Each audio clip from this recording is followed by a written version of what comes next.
जो कह रहे हैं कि बलात्कार के केसों पे अरे ये तो बच्चे हैं नई उम्र के कर देते हैं, ये कोई कहने के शब्द हैं? देखने तक को मन नहीं करता, बदबू आती है। कि उनकी रोटियां सिकना बंद हो जाएंगी अगर किसान आंदोलन बंद हो जाएगा तो।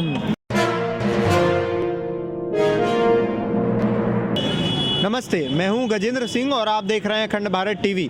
आज मौजूद हूं ताज नगरी में, किसके हवाले यूपी चुनावी यात्रा के दौरान आज हम पहुंच गए हैं दिल्ली से पहले देश की राजधानी आगरा में। और दुनिया के 7 अजूबों में से एक अजूबे को साक्षी मानने वाली और साक्ष्यों के साथ इतिहास में एक बड़ा मुकाम हासिल करने वाली आगरा नगरी में आज आगरा से जनता से बात करेंगे और आगरा की जनता इस बार किस तरफ रुख लेगी, उनकी राय, उनके मुद्दे हमारी टीम और मैं खुद आप तक पहुंचाने की भरपूर कोशिश करेंगे। जनता ने बहुत उलटफेर देखे हैं। फिलहाल आगरा को भाजपा का गढ़ माना जाता है। एसपी सिंह बघेल यहाँ से सांसद हैं और विधायक भी गिरिराज सिंह हैं जो कि भारतीय जनता पार्टी से हैं। इस बार 2022 में पिछले 4 साढ़े 4 साल 5 साल का कार्यकाल क्या दिशा बदल पाएगा या नहीं, जनता क्या सोच रही है, चलिए आप तक पहुंचाते हैं। बात करेंगे भैया से। भैया महंगाई पे ज्यादा बात है, आप बताइए महंगाई पे क्या कहेंगे? भाई साहब महंगाई बस स्तर पर है, वो महंगाई कोई इंडिया में नहीं है, हर एक जगह महंगाई है, पूरे विश्व स्तर में महंगाई है। वैश्विक महंगाई है। क्रूड ऑयल से कच्चा तेल जब महंगा होगा, ऊपर से कच्चा तेल ही जब महंगा होगा तो पेट्रोल डीजल के दाम इंडिया में बढ़ेंगे। आप देखिए, अब जीएसटी की बैठक हुई, उसमें सरकार जीएसटी पर लाना चाहती थी पेट्रोल और डीजल को, और ममता बनर्जी, अरविंद केजरीवाल, अशोक गहलोत, जो गैर बीजेपी वाली कांग्रेस है, उन सबके मुख्यमंत्रियों ने मना किया कि साहब हम जीएसटी में नहीं लाएंगे, हमारे राज्यों के खर्चे नहीं चलेंगे, हमारी सरकारें बर्बाद हो जाएंगी। उन लोगों ने जीएसटी में नहीं लाया। अगर जीएसटी में भाजपा से मोदी सरकार पेट्रोल और डीजल को ले आती तो आप जी समझ लीजिए 56 रुपये पेट्रोल हो जाता और करीब 52 रुपये डीजल हो जाता। किसने रोका? एक बात बताइए, जब भारतीय जनता पार्टी में भी जब पेट्रोल महंगा होता था तब तो स्मृति ईरानी जी रोड पे आके धरना देती थी। अब विपक्ष का काम है, विपक्ष का काम है। विपक्ष मजबूत नहीं है, इन लोगों को राजनीति करना नहीं आती। राहुल गांधी सिर्फ अपने कपड़े फाड़ रहा है और क्या कहते हैं नाइन में लग के कुर्ता फाड़ लिया, और उनके बयान आप देखते हो, एक जो 6th क्लास का बच्चा होगा ना वो भी सही तरीके से बयान देगा। हमारी सेना लड़ रही है बॉर्डर पे चीन। तो आप ये कह रहे हैं कि विपक्ष मजबूत नहीं है इसलिए ज्यादा महंगाई है देश में? विपक्ष मजबूत नहीं, महंगाई विश्व स्तर पे है, वैश्विक महंगाई है। विपक्ष अगर अपना विपक्ष सही से काम करता तो सरकार जो फैसले लेती है, सरकार को वन साइडेड फैसले ले लेती है, और बाद में जब दाल निकलती है तो विपक्ष हल्ला मचाते हैं। अब किसानों को फंडिंग, किसानों का आंदोलन खत्म हो गया, मोदी जी ने समर्थन वापस ले लिया, फिर भी क्या कहते हैं राजनीतिक पार्टियां, अरे नहीं साहब किसान आंदोलन चलना चाहिए। किसी ने फेवर में बयान दिया? इतनी राजनीतिक पार्टियां सबने किसान, मोदी जी के नहीं दिया कि उनकी रोटियां सिकना बंद हो जाएंगी अगर किसान आंदोलन बंद हो जाएगा तो। इसलिए किसान आंदोलन को चलाने दे रहे हैं। ऐसे ही सीए का आंदोलन चला था, उसमें भी राजनीतिक फंडिंग। अब जब हमारे देश के में आप गद्दारी की भूमिका निभा रहे हैं, आप सेना लड़ रही है चीन के बॉर्डर पर जाकर, आप वहाँ चीन की पढ़ाई कर रहे हैं, अपनी सेना के सर्जिकल स्ट्राइक के सबूत मांग रहे हैं, तो इससे क्या संदेश देना चाहते हैं आप बताइए? जनता को क्या देशद्रोही कह रहे हैं? देशद्रोही नहीं कह रहा, मैं ये कह रहा हूँ कि आप खुद अपने आप को क्या सबूत देना चाहते हैं, क्या जनता को बोलना चाहते हैं? आपकी विश्व स्तर पर इंडिया की क्या छवि जाती है आप बताइए? कि इंडिया के अंदर बैठे लोग जो सरकार कर रही है उसको गलत मानते हैं। मतलब आप सर्जिकल स्ट्राइक के सबूत मांगते हैं, वहाँ पर लाशें दिखाइए, हमको गिनाइए, इस तरीके का अरविंद केजरीवाल बोलते हैं, तो उसमें भारत की बुराई नहीं होती है, भारत की अच्छाई होती है। इसमें विश्व स्तर पर क्या संदेश जाता है? एक आदमी इतनी मेहनत कर रहा है, जब भारतीय जनता पार्टी विपक्ष में होती तो वो भी यही करती ना?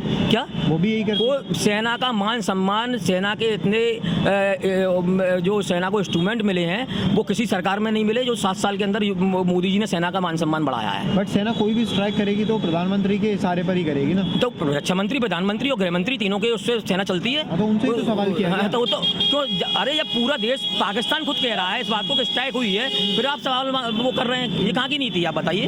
जब पाकिस्तान खुद बोल रहा है कि स्ट्राइक हुई है, हमारे पेड़ गिरे हैं, हमारा मकान जो वहाँ पे जो रहते थे वो गिरे, वो टूटा है, पूरा धराशायी हो गया, पाकिस्तान में हाहाकार मचता है, फिर भी आप सबूत मांग रहे हैं। अब कुमार विश्व, उत्तर प्रदेश में किस की टक्कर रहने वाली? उत्तर प्रदेश में योगी जी की सरकार बनेगी, और जो मंसूबे देख रहे हैं 400 सीटें लाने के, उनके मंसूबे कभी कामयाब नहीं होंगे। जनता काम को देखती है, जनता नाम को नहीं देखती है। आपके उसमें कितने दंगे हुए, मुजफ्फरनगर को ले लीजिए, आप जो कह रहे हैं कि बलात्कार के केसों पे अरे ये तो बच्चे हैं नई उम्र के कर देते हैं, ये कोई कहने के शब्द हैं? क्या नाम है आपका? सही कह रहे हैं। मेरा नाम जेसी बजाज। हाँ बजाज साहब, एक बात बताइए। हाँ। अभी 4-4.5 साल हुए सरकार को, बढ़िया काम किया है? 4 साल तो कहाँ हो गए साहब। नहीं, योगी सरकार को 4.5 साल। योगी साहब ने बहुत बढ़िया किया है, बहुत अच्छा काम किया है। क्या क्या अच्छा काम किया? सभी किया है, सारा के सारा एयरपोर्ट बन रहा है, जितने ये सारे के सारे एक्सप्रेस वे बन गई, सभी किया। गरीबों का खाना दिया है। कोरोना के टाइम एम्स बढ़ रहे हैं, एम्स के कितने एम्स बढ़ गए, मेडिकल कॉलेज कितने खुल गए, तो क्या नहीं किया योगी जी ने। आम आदमी महंगाई से परेशान है, सरकार महंगाई अभी कम कर रहा है वो, पेट्रोल के भी कम कर रहे हैं मोदी जी, अब कम कर रहे हैं। महंगाई से क्या परेशान है, महंगाई तो बढ़ेगी, क्या करेंगे महंगाई का। क्या नाम है आपका? मेरा नाम सुरेश चंद बंसल कागजी। बंसल साहब क्या करते हैं? मैं ये बिजनेस करता हूँ पापा। अच्छा, आपका ये बिजनेस है। तो आगरा में कब से, बचपन से रह रहे हैं? जी मेरा पैदाइश ही यहीं पर है, शुरू से आगरा में। यहीं पर रह रहे हैं। हमारा बहुत बड़ा खानदान है, करीब हमारा 150 से 200 वर्ष से यहीं पे हमारा। अच्छा, आपको क्या लग रहा है? 4-4.5 साल हो गए हैं योगी सरकार को। जी। तो बढ़िया काम किया है, जनता खुश है? आगरा की जनता इस बार 2022 के चुनाव में किस तरफ रुख कर रही है? देखिए रुख तो सब आगरे का जो है वो भाजपा की तरफ ही है। अच्छा। और अच्छा काम कर रही है योगी सरकार, कोई कमी नहीं है। बस एक ही बात की कमी है आगरे के लिए, क्या? कि मोदी जी जो सन 2014 में जो शंखनाद रैली की थी कोठी मीना बाजार में, खुद मोदी जी की सभा में मैं सबसे आगे बैठा हुआ था। अच्छा। और मैं इसीलिए बैठा हुआ था, मोदी जी क्या कहते हैं, उन्होंने ये बात कहा था कि आगरे की जो समस्या है सबसे पहले वो यमुना की सफाई, पेयजल की व्यवस्था। अच्छा। ये बहुत ज़रूरी है, ये हम करेंगे। दूसरा स्टेडियम बनाने की उन्होंने कहा था, एयरपोर्ट की 3 घोषणाएं की थी, उन तीनों में से बस मोदी जी ने एक भी काम आगरे के लिए अभी तक नहीं किया। हाँ। बाकी काम सब बढ़िया कर रहे हैं मोदी जी, योगी जी, उनके काम में कोई कमी नहीं है।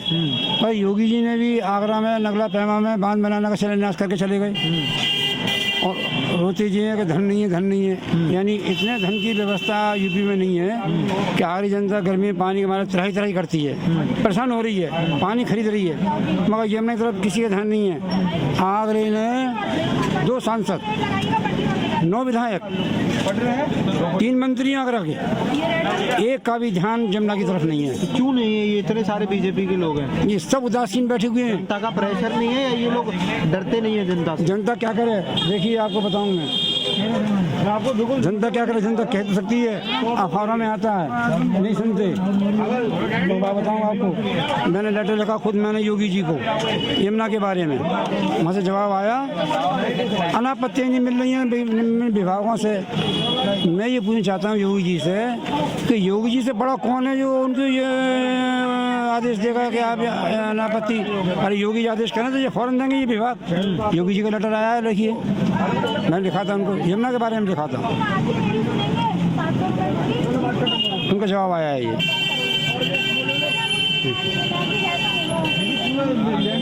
अनापत्ति नहीं मिल रही है विभागों से, विभाग इतने इनसे ऊपर हो गए विभाग, जिनको अनापत्ति नहीं दे रहे हैं इनको।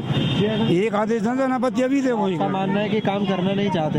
जमुना का काम यही पड़ा हुआ है, घाट सब प्राचीन घाट हमारे दाव रखे हैं, अवैध कब्जे कर लिए हैं, और पानी सूखी पड़ी जमुना, देखिए बिल्कुल नाला गंदा हो रहा है, बिल्कुल देखने तक को मन नहीं करता, बदबू आती है।